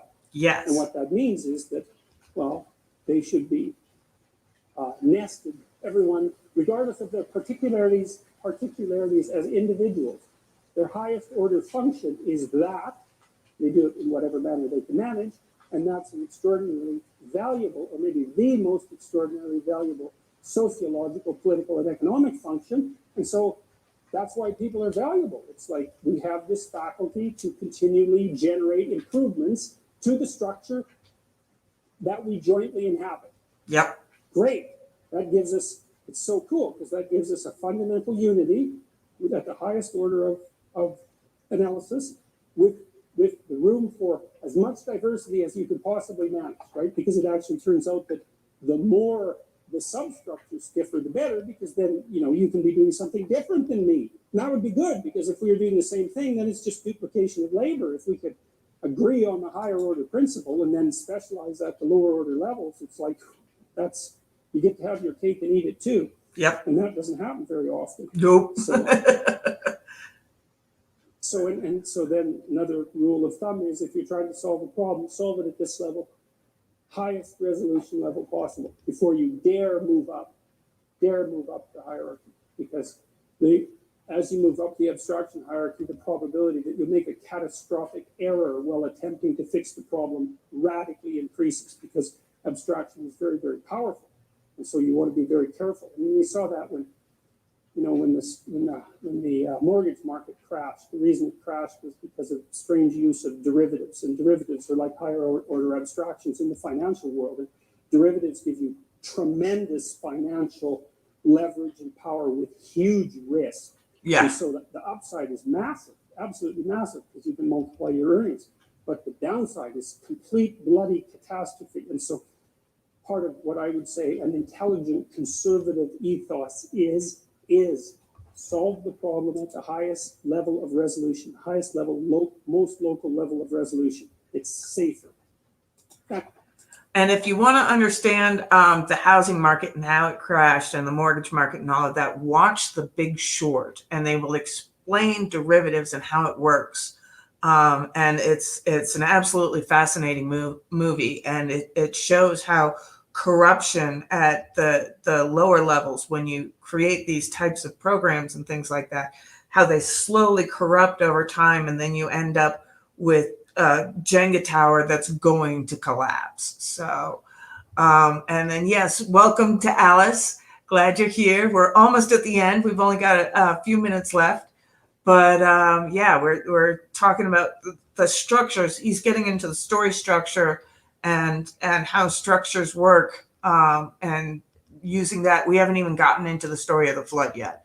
So this is all a bunch of background. Watch the replay if you can, because it's some interesting stuff. So here we go. And it's more likely to actually produce a solution. Okay, so now you're in your plan. Now we're simplified it again just to one little map, right? But all those other things are nested in there. And so what happens to you as you stroll merrily on your way through life? Well, what happens is that as you're moving from point A to point B, you encounter things. And people think that what they encounter are objects, but that's not the case. First of all, most of the things that you encounter, many of the things are actually other people, and they're not objects. They're too damn complex. Yep. And even apart from the social world, the things that you encounter aren't objects. They seem to be something more like tools or obstacles.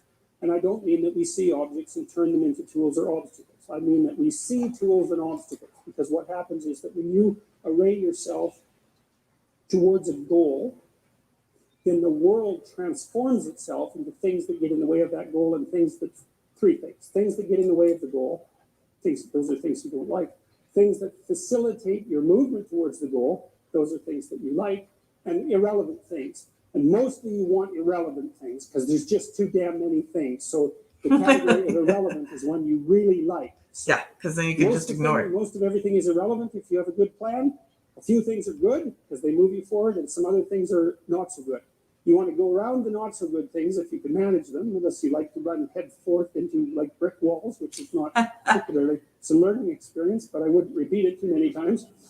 You want the world to array itself as a set of, we could say, tools. Now, what happens is that you have this perceptual system that's mediated by dopamine. It's the same system that cocaine activates, or methamphetamine, or the drugs that people really like to take.